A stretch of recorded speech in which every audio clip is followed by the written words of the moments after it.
Okay, what's going on, everyone? Jamie Saettele here with the Midweek Strategy webinar for September 23rd, 2015. It is the autumnal equinox today, so everywhere except for the poles, you've got an exact equal amount of daylight and darkness, is what's going on over here. So a lot of times I bring that up not to be a goof or anything, but you actually do tend to see some interesting price action and turns in markets around these times. So if I bring up euro dollar, for example, go to the daily chart. So here's the daily chart. Yeah. So here's the daily chart. The vernal equinox is in spring, and that occurred, I think might have been the 20th this year. Either way, it was the week of the low in euro. So, I don't know what happened. This is the daily chart. So, that's Friday, right? So maybe we get an interesting rip here. Not looking that much into it, just kind of wanted to point it out, right?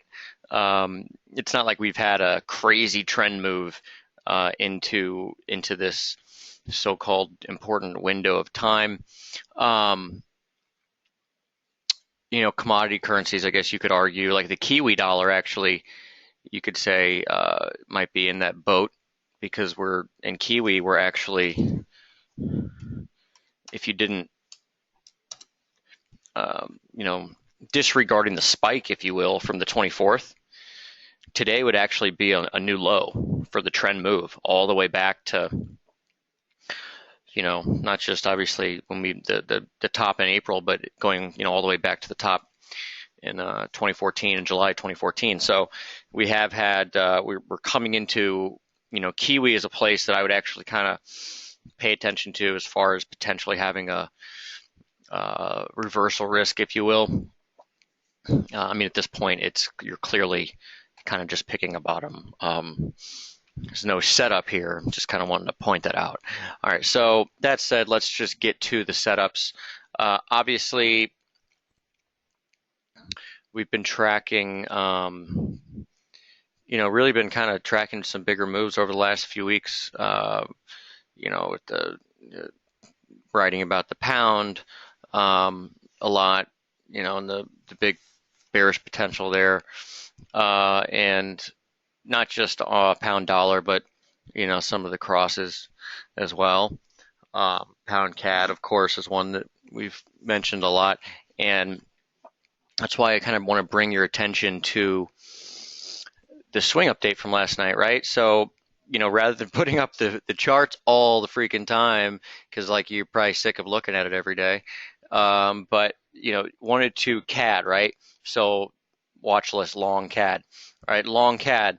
That doesn't mean long dollar CAD, it means long CAD, right? So on the crosses, if CAD's the second currency, the counter currency, that means you're looking to short those crosses. So in this case, that would be, specifically pound CAD was what I was talking about, just because I'm so bearish pound for a move. But, pound CAD, even Euro CAD, dollar CAD maybe, we're looking at the Canadian dollar is something that we could start to really see a turn. We just made that new high, right? And if you remember the chart that was posted weeks ago, about, might have even been a month ago, about the oil relationship, right? The oil Canadian dollar relationship, and this was a chart I put out, and this was free. It was on the front, everyone could see this, but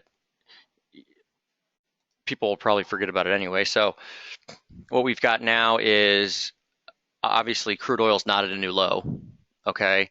And the Canadian dollar is at a new low. So we'll take a real quick peek there, and you can see we'll probably have a couple weeks lag on that. So if I pull that up, go could see. I was just looking at really short-term Kiwi. I actually bought some Kiwi right at 12, right at the London close today, and I bought it with a 10 pip stop. So at this point, the stop's like 62.30, excuse me. And the reason I bought it was some guy sitting next to me, um, like freaked out because he saw Kiwi starting to decline, and so it was kind of an emotional thing, I thought, and so I just bought it, and it's ticked higher, like I don't know, it's up 15 pips off from where I bought it, so maybe it'll end up working out, but it's just whatever. It's one of those punts, if you will. All right, so crude oil, here that is getting slammed today, and then we'll look at a weekly chart. Absolutely, man. I hear you, Mark.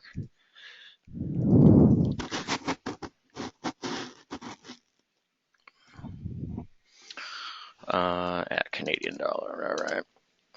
Okay, so here we go, right? So looking at that chart, you can see here quite clearly, we got the new low. This is futures, so same as new high in dollar CAD. New low in CAD futures, all right, by a few ticks, actually, just like 5 ticks. And obviously, crude oil's nowhere near the low. It's the reversal here. So again, with us, what we're looking at for kind of both these things, we've got the U.S. oil chart, which you should be familiar with by now, right? I posted that on this day here on the 17th. And since then, we've gone down, we've steadied, and now we're heading lower again. So, look, thinking we could maybe get down into the 42 region, right? We've been looking at it for a while, 42, and to just, what is 42? It's the low from March, and it's the 61.8 retracement of the rally here. So if we were to get that, then you'd probably see dollar CAD sneak up a little higher, one would think, right? And if that were to happen, then you'd probably be able to get a test to that long-term fib, which is up at like 34.62. My guess is that it probably wouldn't be all the way over here, which is October 2nd. It's probably somewhere over here, okay? Whatever, over here, I don't know, we'll see.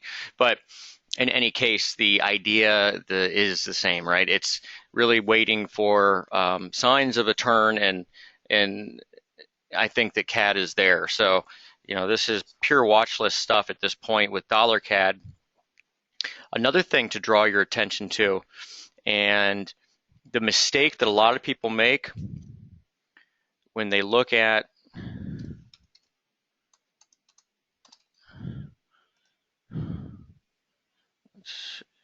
CO2, where the hell is this thing?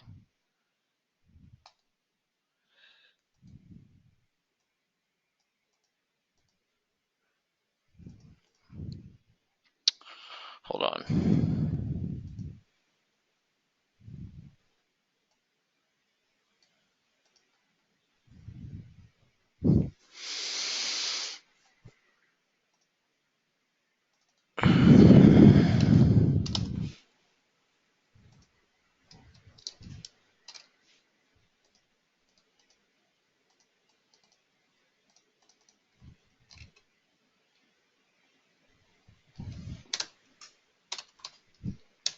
Well, for some reason, I can't even find where the COT chart is.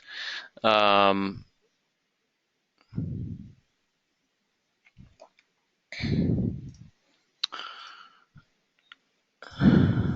have to find it. COT.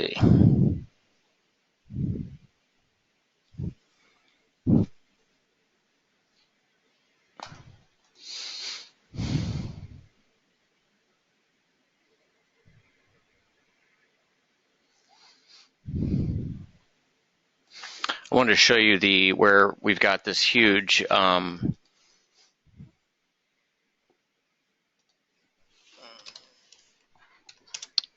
position, okay, for hedgers, and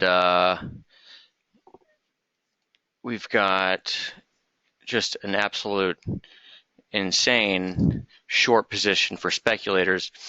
And this, is going to eventually come into play, and you are going to see a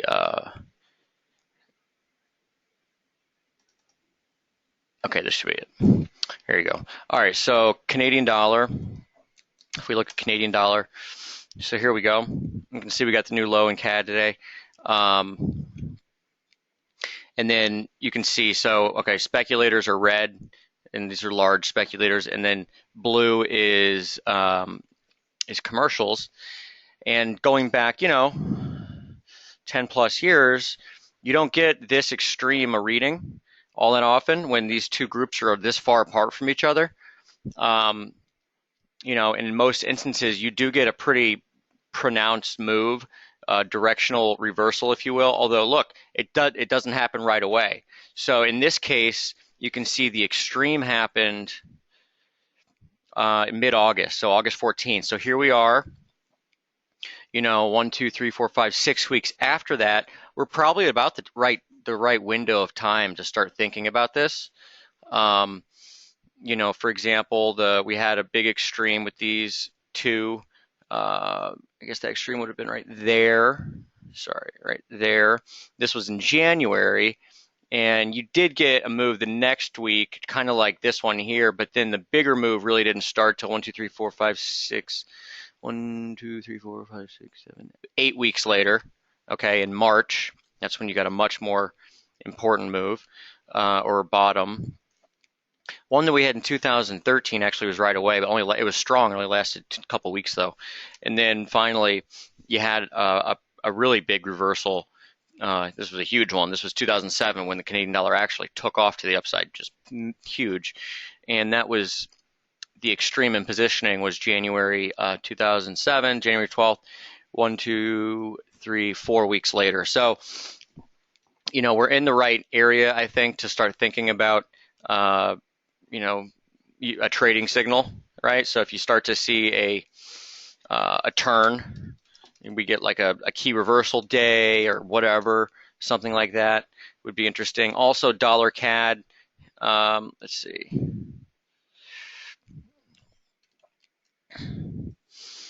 The seasonals are actually pretty bullish for dollar CAD for really starting the second week of October. Aside from, in 2015 at least, aside from the topping here, and the weakness, dollar CAD hasn't really followed seasonals well at all. It turned up way ahead of schedule, so always a secondary consideration. Pound dollar's obviously been great. I know Mike's been showing you the pound, the stuff on the seasonals and pound, but I want to get to the price charts right now. Okay, so we are long euro right now and still short some dollar yen, right? And with this euro chart, it's not, it's just a kind of one of those things, right? Where I was like, well, we've tanked for 3 days. This is a range, right? And it's at support. That's kind of the biggest thing is at support. I like to buy support, especially when markets are in ranges. And, the target of 1280 is where we opened the week. It's also about the 50% move down from here. So we got a good entry, decent entry today. Would still be looking higher there on this, daily chart. You can look at intraday if you want. Sometimes that'll screw you up because you'll start to see stuff that's not really there, but you can see market turning up here at support. So, with the euro, it's, I don't know if this is like the beginning of another move higher. A lot of people kind of want to think that the euro's poised to make some huge move, either up or down. I'm really neutral on it. Especially when we kind of failed to extend through here last week and we reversed after FOMC. You got to be bullish here, but as it gets up into the middle of this range, 112.80 to 1330, kind of go neutral at that point, and you got to get back through there in order to be comfortable on the long side for a bigger move. right? And you've got all this stuff. Publish these charts, obviously, on the weeklies and whatnot, the so-called long-term chart page. But when we look at the euro dollar analog that we've been following, it's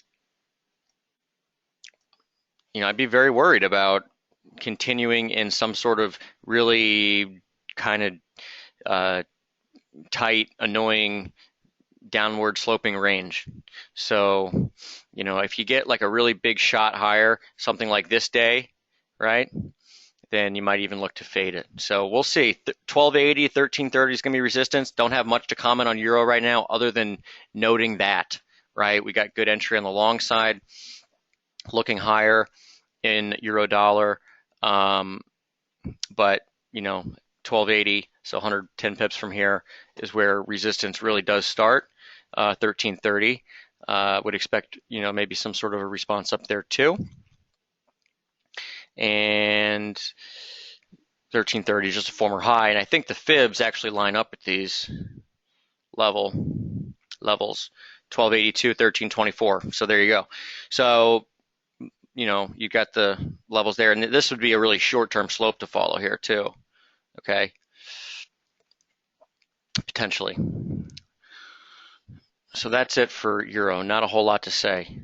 If it does start to break below today's low, slash, Dale says, what was my entry in euro? Well, I'm long from 1133, but I'm recording the thing as 1150 because that was the tweet sent out around that time. But that's what we got going on here. So looking at, we'll go to pound here in a bit. We'll look at some of the other euro crosses. So one of the charts shared last night was the good old euro Aussie. Talked about that.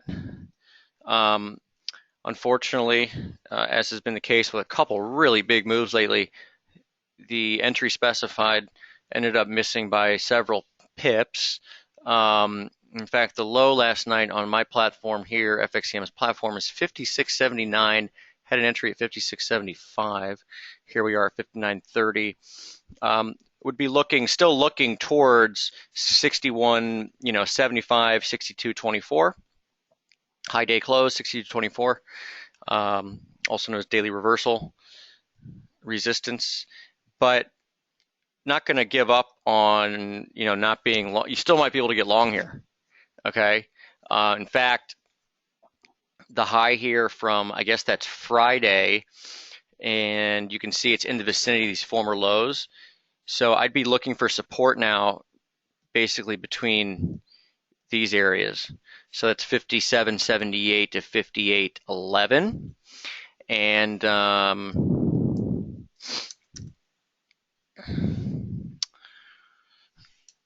let's pull up an intraday chart here. So here we are getting up into horizontal resistance in Euro Aussie.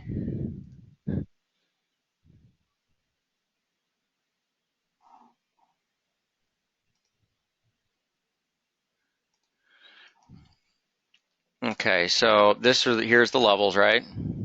Horizontal levels here.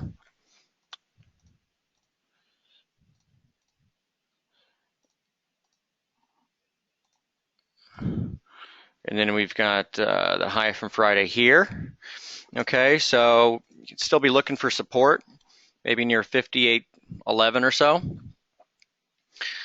Would have to have, at this point, you'd have to have a wider stop, obviously, probably under 56.70, but upside would still be favored towards the 61.80 region. Again, that's just the highs, so it's just a range trade at this point. Okay, so Euro Aussie still like it on the upside. It's obviously not as great an entry as the one down here. Had the right idea, obviously looking for support after the reversal. One, looking the idea was right. Two, looking for support to buy it was right. Just probably go in at market next time you have that kind of a setup. And then Euro CAD, of course, one that we've been writing about for a while, and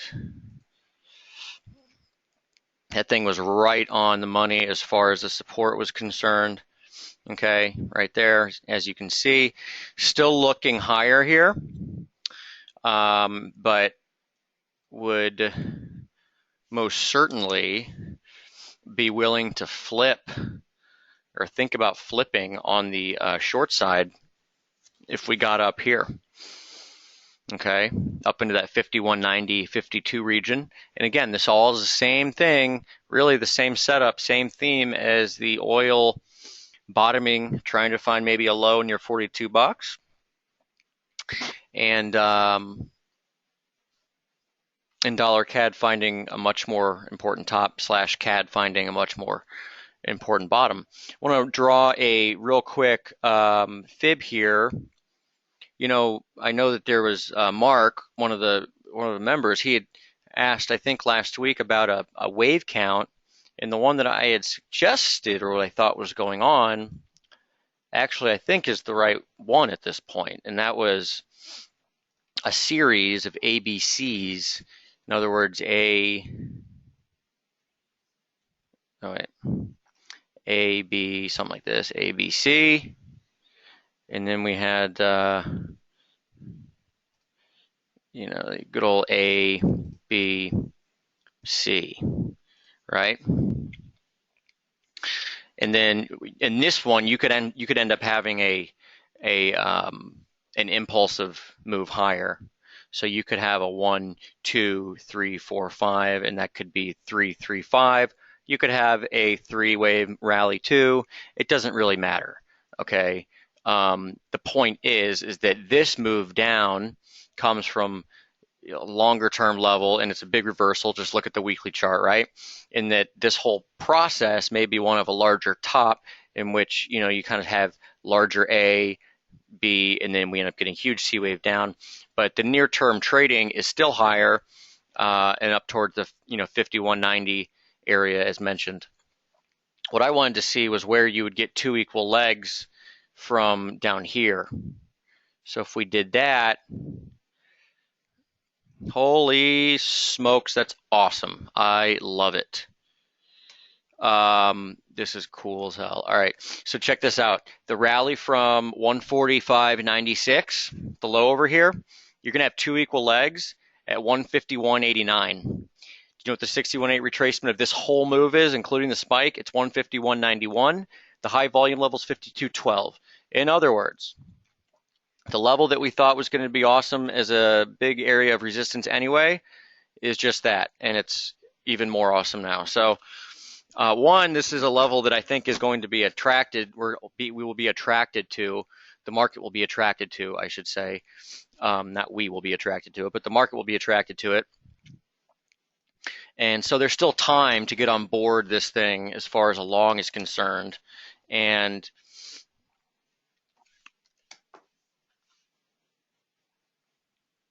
I'd be looking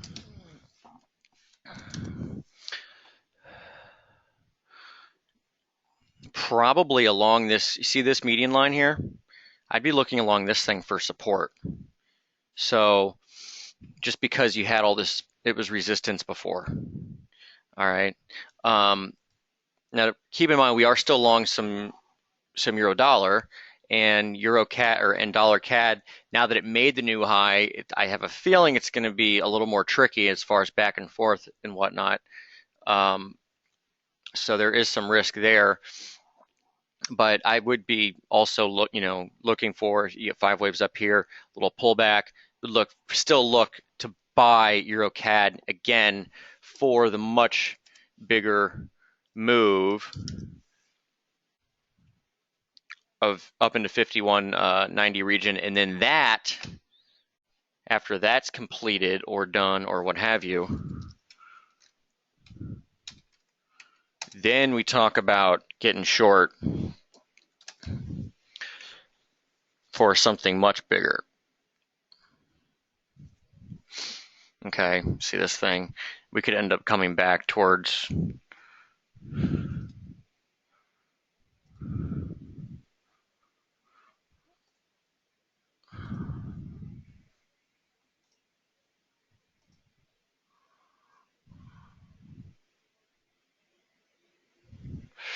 could end up coming back into close to 42. So that's what I'll be looking at.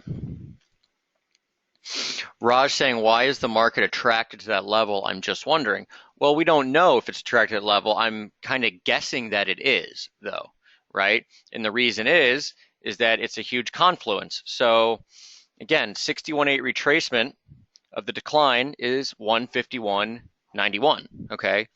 And the 100% extension, in other words, where the rally from the low here would equal 2 legs higher, in other words, the distance traveled in price from here to here, okay, will be the exact same as the distance in price traveled from here to 51.89, all right? So you kind of call that, the market is basically, it's scaling to the right way, okay? So that's what we're looking at. It's scaling to a certain degree. So there's a relationship at 51.90, okay, that's very important. It's a Fibonacci relationship. It's a measured move relationship, okay? So that's, why I'm like, this is a market's attracted to there. You don't know for 100% certain it's going to go there. You just don't, right? That's not something that you're ever going to know. You're never going to know what's going to happen in the future. But I do know that 51.90, just like I knew as written over the last number of days that the lower parallel here is important, right? As support. We know that if it got there, it's good support. Well, we know if 51.90 gets there, it's good resistance, right? So, we've talked about this. EuroCAD, 147.0432 support, C921 post, okay? 140, what's the low today? The low today is 47.24, so it's 8 pips below where we opened the month, okay?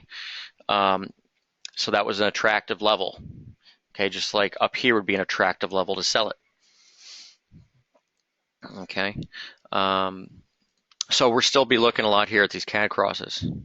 I have a question here from Cameron asking, what time frame do you think U.S. oil 42 target can be reached? So I have no idea exactly when it might be reached. I can tell you that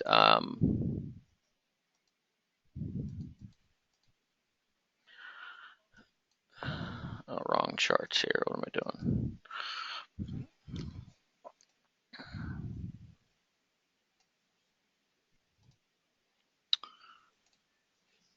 Let's see if we can try to get real specific on it. So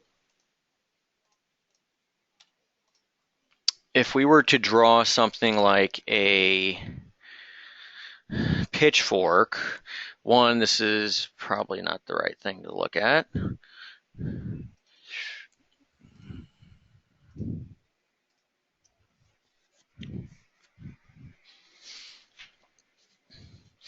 My first guess would be the end of the month, just because that's where markets do tend to turn and whatnot, is towards the ends of months. But you'd have a confluence with some sort of slope here down near the end of the month, $42. So that's like in a week. It's basically a week exactly. It's actually next Wednesday is the last day of September. So this line that I drew here is actually kind of the right thing to look at, I think. So that's where I would be looking towards the end of the month. Mark saying something about Dale asking about EdoSearch, when are you going to have more stuff? Yeah.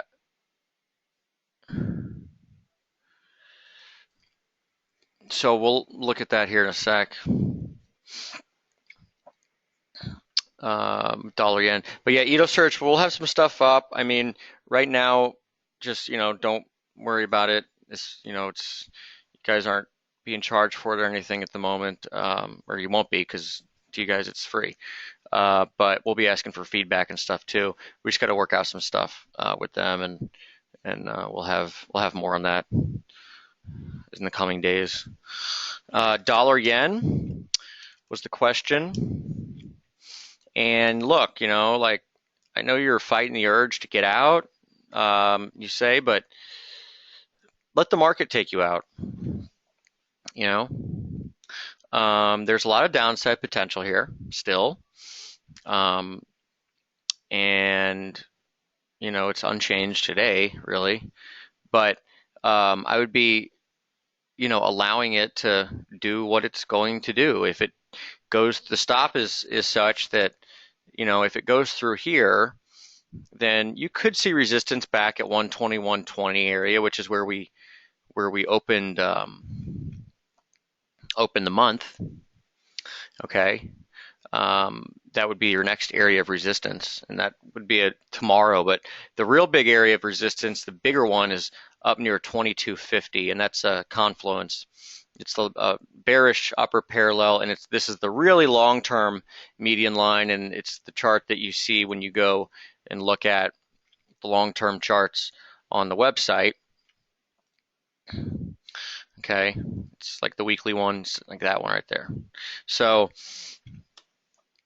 as long as it's there, it's there. I mean, that was why, partial profit or half the trade was closed out at 1975, because I was worried of something like this, of a continuation of sideways price action, if you will.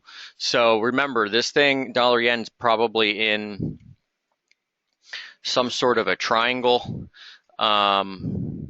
pattern, okay, from the either from down here or up here.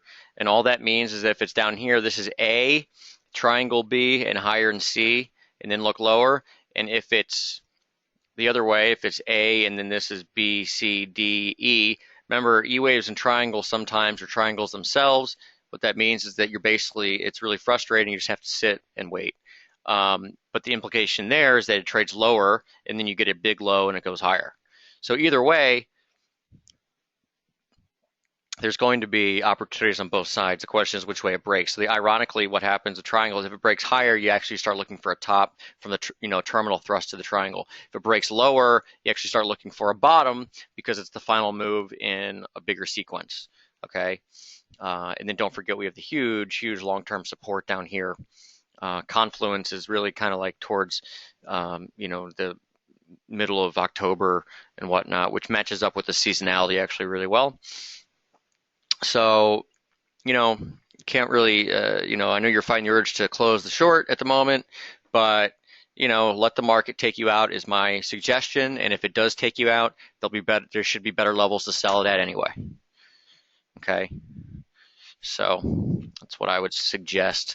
Let's look at some other yen crosses, actually. I think euro yen is going to be a pretty interesting one to follow, and along, because I think it'll actually shed a lot of light on euro in general. As euro yen trades, we're pressing this median line up here.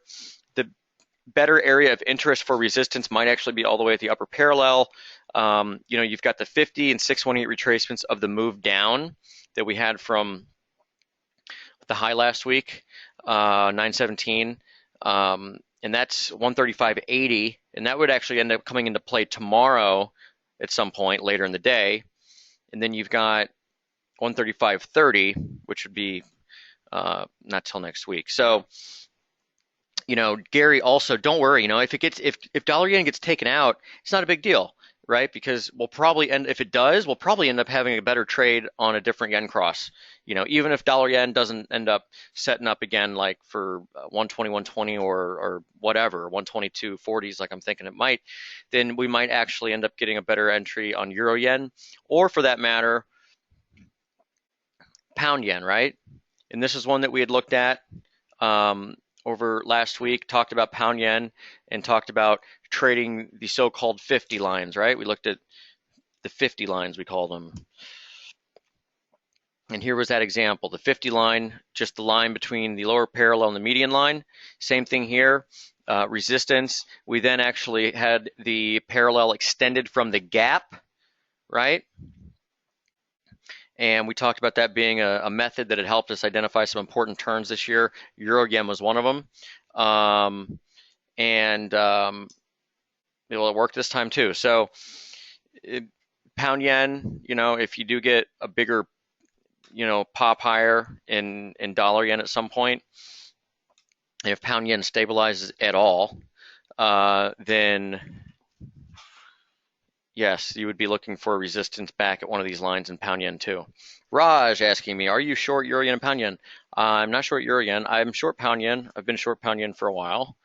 Um, I put that entry in the swing update at 187.50 that one day. It just missed it. We went to what, 187.38, but I was short at market with a really wide stop on a small position, so still have a pound yen short and just kind of riding it and lowering the stop as we go. So that's that. You got out today, Raj. So, okay, I would see 182.15 is a really big level. You could get a bounce here. I mean, this is the low here, the spike low from the 24th, but 182.15 is an area that I would kind of the first area I would think about as far as a place that could end up giving you like a multi-day bounce, right? And if it does, then I'd follow this, Raj. So this is going back. This is something of the original slope, if you will, right? And this 50 line here was actually pretty good. It was actually support down here on the 18th. That was I guess that was Fed, or was it the day after? So if we got back into there, it would actually be pretty close to the highs that we have over here. Okay, just from like a horizontal perspective of support and resistance, not to mention the lows over here. So you got this and you got this. Okay, more like over here. So that might be something that comes into play between like 84.50 and 84.20 potentially. Okay, so that would be if we do get a bounce of some sort, that would kind of be your first area to think about putting on a short, in my opinion. Can't say if we get all the way back up to here or not. I just don't know, but if we get back up to the 84.50s, 84.20s, that would be an area to look at. Look at resistance. But again, you do have that possible support near 82.10, 82.15. Okay, so those are some of the yen crosses that are super interesting at the moment. Pound dollar, look there. There's some questions there, of course.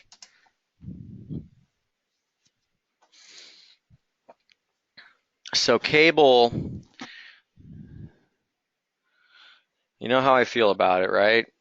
Long-term bear. I think it could go a lot lower, like into the 140s.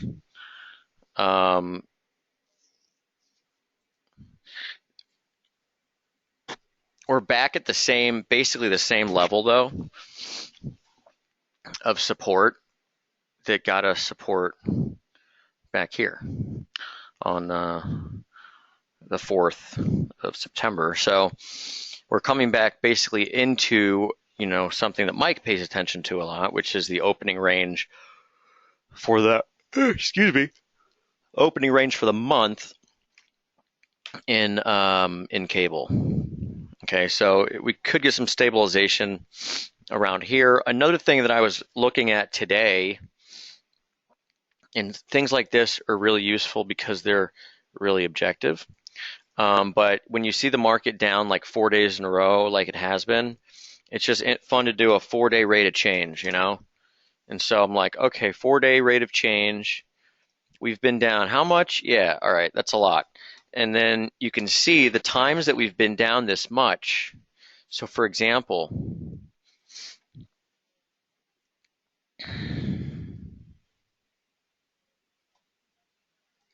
Raj, it all depends, man. It all depends. It depends on the position. A lot of times I like to take part of the profit and then I'll leave the stop at break even because you don't want to get stopped out on a move against you, and then just want to make sure you don't lose money. So it's silly to trail your stop, I think, too much. Otherwise, it'll just get stopped out before you want it to. But if you have a good entry, it shouldn't go back to that entry, basically, before the move plays out. You know what I mean? Um, so pound, it's down like this, 2.2% in 4 days. So that doesn't happen a whole lot, obviously. Last time I had 828. Okay, so you did get kind of a bounce the next day, right? So time before that, really didn't see that. Well, that was like the low. Okay, so time before that in January we had that, and then we did get some consolidation, then it went a little lower. Time before that was actually last September, and we got some consolidation, then went lower. So in all of these instances, these quick pound declines, you actually do get a counter move, at least, sometimes an outright reversal. Now, if we start to get a counter move, I'll be looking to sell it because I'm really bearish pound, and this structure that we've got going on here is real nice. As far as the parallels and the what have you, and the reversal up here on FOMC, day after FOMC, Friday was Friday high, and then we erased everything. So yeah, I'd be looking still for 53.30 at this point. I know last night I was talking about 54.30, 53.30, 53.30. Yeah, former lows. You can see the low here from the 15th. Okay, and you know what? Also 53.30 is, it's actually 53.42. That's the month open price. Okay, and you know how much I like those month open prices.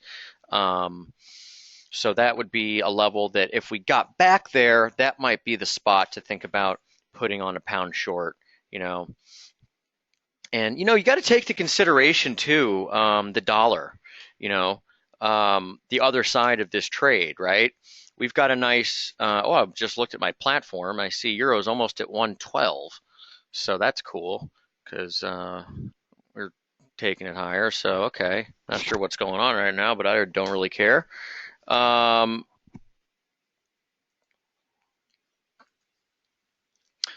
Raj asking, where do you stand after FOMC? ND trendy move coming. Well, I don't know. We're in a range, and you're kind of in a range until it breaks out. So, we talked about, the US dollar index, and this thing is really coiled up. Don't know which way it's going to go. We're getting back up into resistance. Dollar SEK, tweeted this out earlier. We seem to be kind of trading up around resistance. So the implication is that we get a pullback. Euro dollar, it has rallied from where support is, which is good. But again, 1280 to 1330, this region up here, okay, would be potential resistance. All right, if we get up there. So, I can't say if a trend move's coming. I really don't know. I still think, Raj, that we're at risk of something like this, which again would be, imply that we basically fade big moves intraday. Okay, so like if we get something like this where we rip higher, over the next day, like 150 pips or something, that might suggest that we actually go the other way on it because there's, uh, because there's, we're in this drawn out, annoying range. All right, so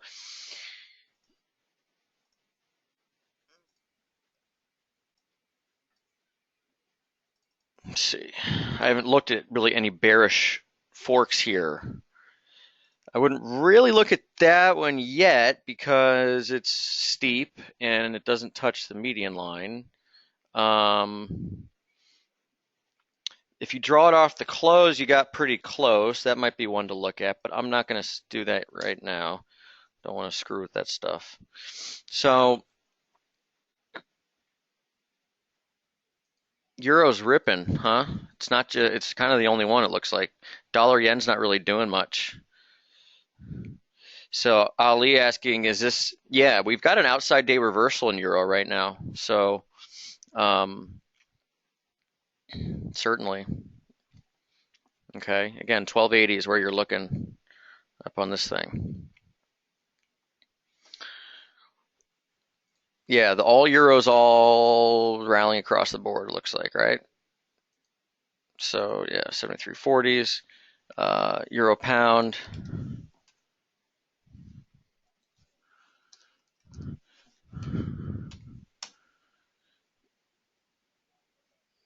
euro pound right back into the 824 close right there. Maybe we'll try to get long again at 72.90. That's where we were long from and got stopped out at break even. Um, so yeah, all right. So yeah, euro's looking nice on the upside, whatever, at this point.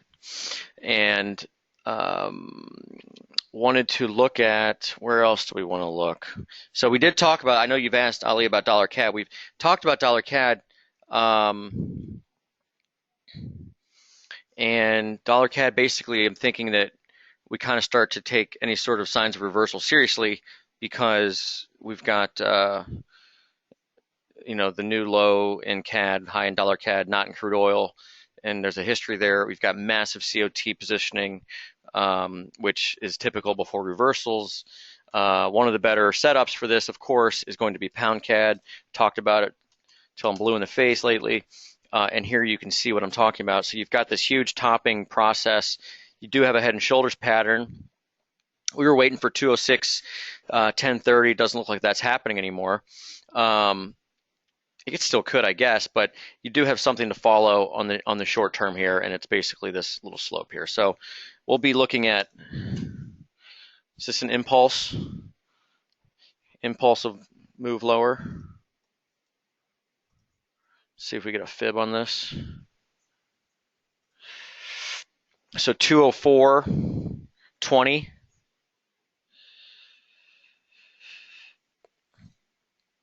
Coiling up so Ali's after coiling up so much, no upside break. I mean, I don't know, man. I'm not saying that. I don't know. I'm saying that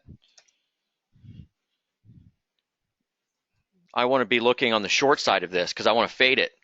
I don't, it could still go a little higher. We got 34.60 as a long-term fib.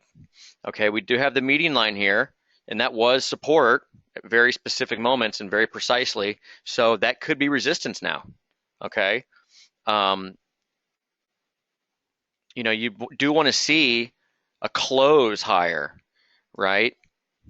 Because you want to see a closing high to trigger the big divergence and momentum. This is RSI, right? And if you don't make a new high on a closing basis, then you haven't made a new high. Okay, as far as RSI is concerned. So you do want to see that. So you want to see what happens at the close.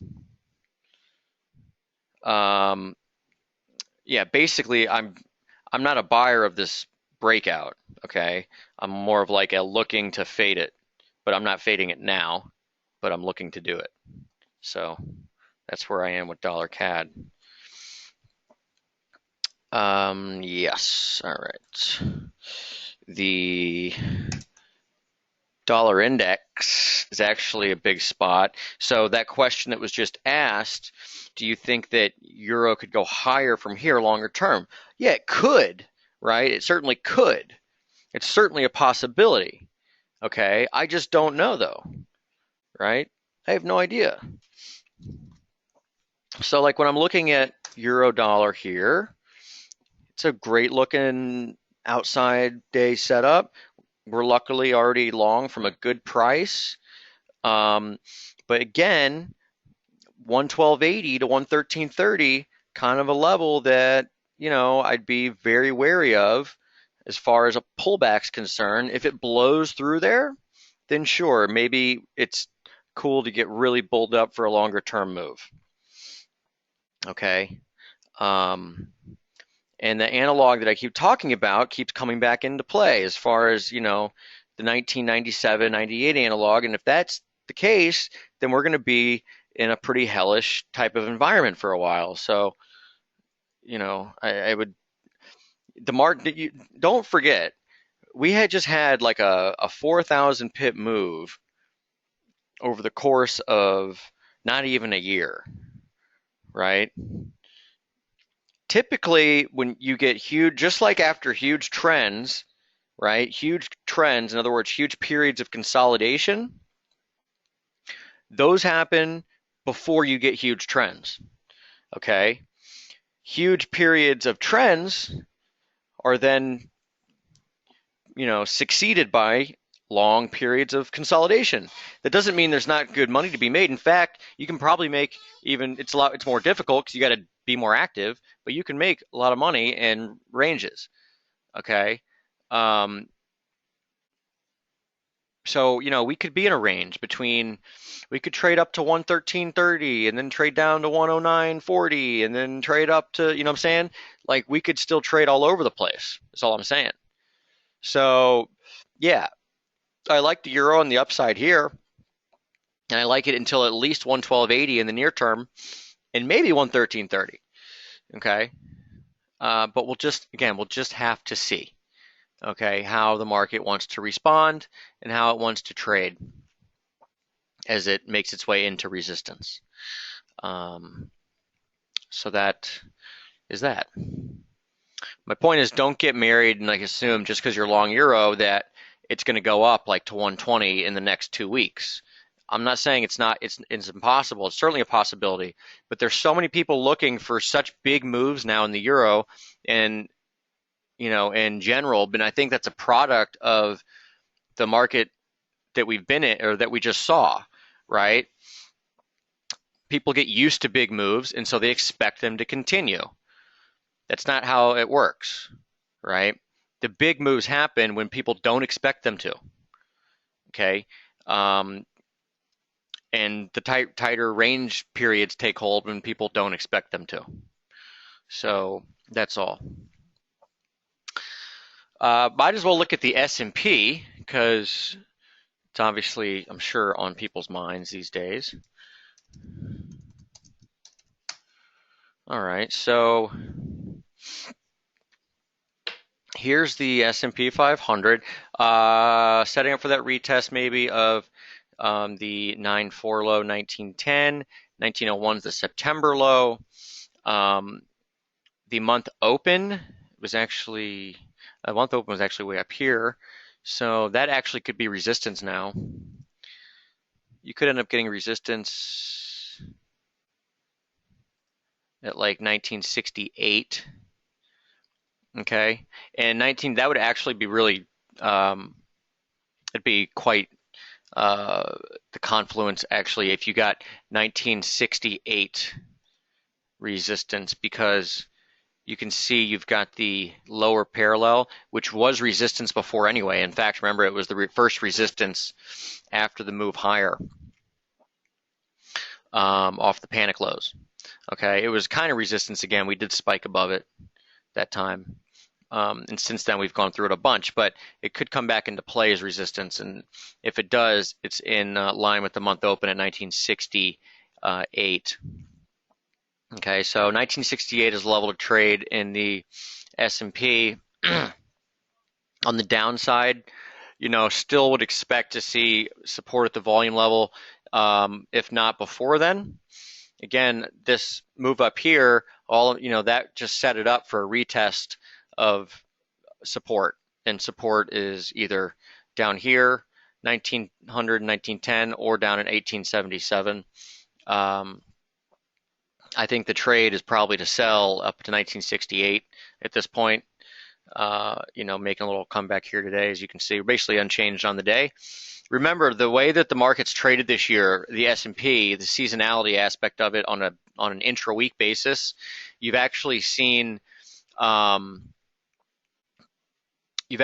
pretty good rallies intra-week, but the days that have been really bad, the two worst days of the week have actually been Tuesdays and Fridays, and that's this week's actually been true. Tuesday was terrible. Last Friday was terrible. It's not always the case, but on a frequency basis, the Fridays have been down more than they've been up, and they've been down fairly big. Same thing with Tuesdays. So today's Wednesday, so it might be worth looking for a Thursday high to sell into if you're trading the S&P 500 and specifically a Thursday high into 1968, and then look to take that lower, you know, into Friday.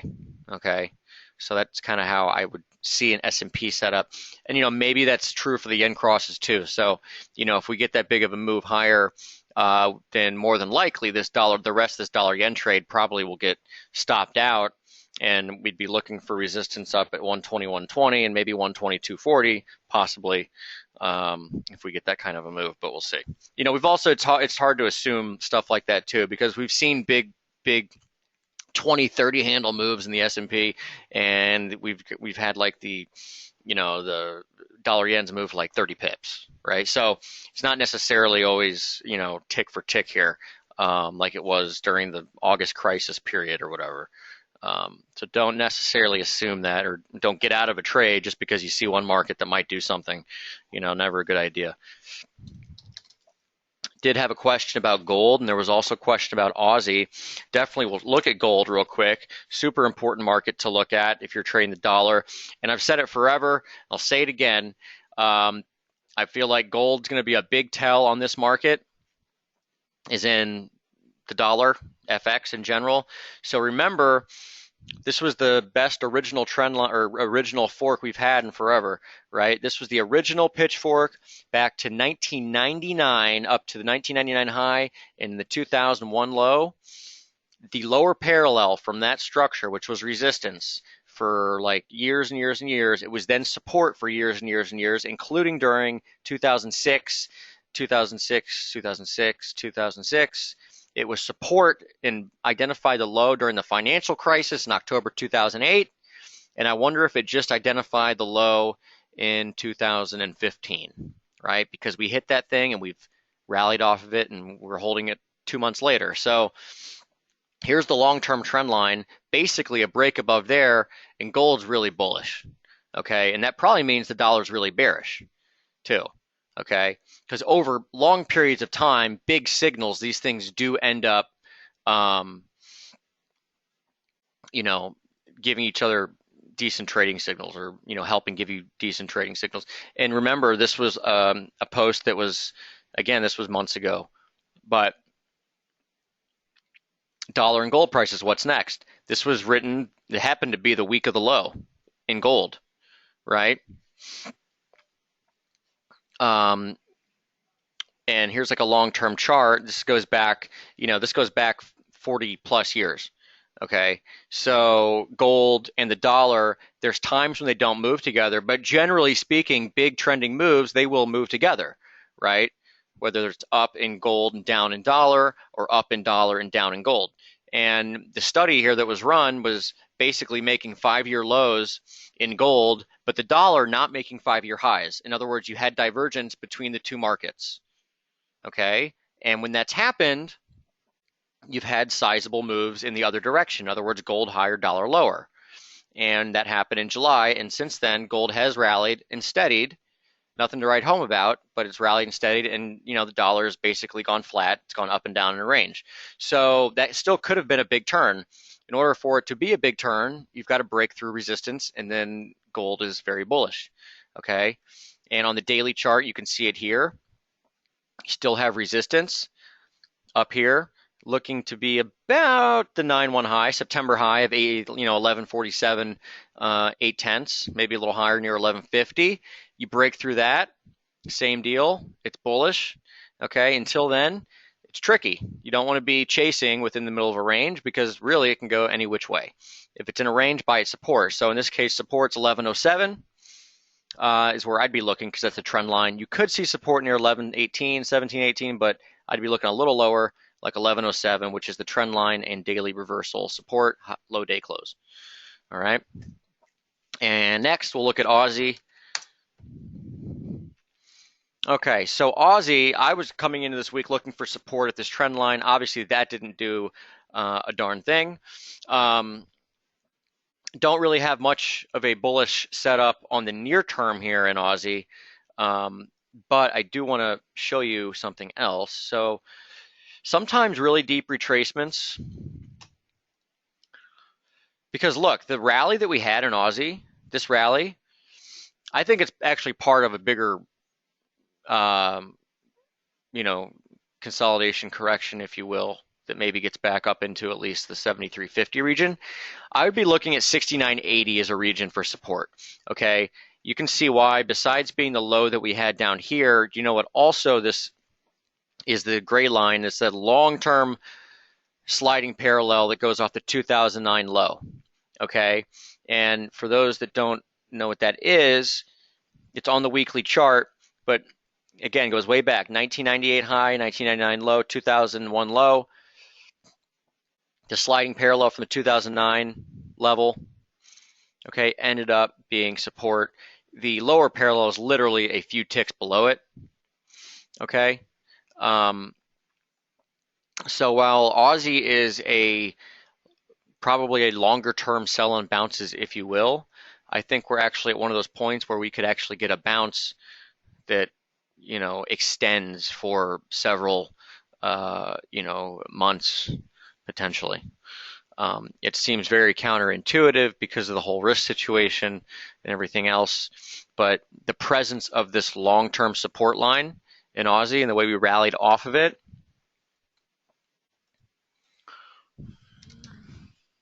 I don't mind taking a stand if we get down into 69.80 and start to move off of that.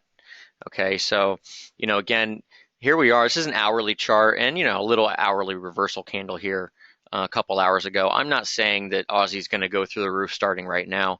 I'm saying watch closely for 69.80. It was support before. It's also a fib level. I know it's an obscure fib level, but it's the 678.6 retracement. And in these commodity currencies, sometimes these very strange 78.6 retracements. I think that's the square root of 618, but they actually work pretty well. Or maybe it's 618 square, I'm not sure. So it's the exact same price, actually, 69.82.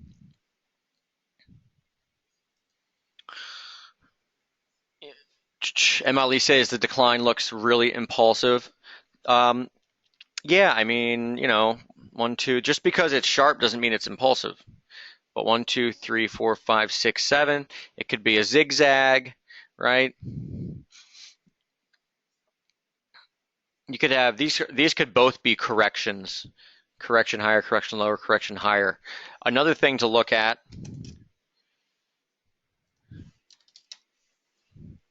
is the momentum.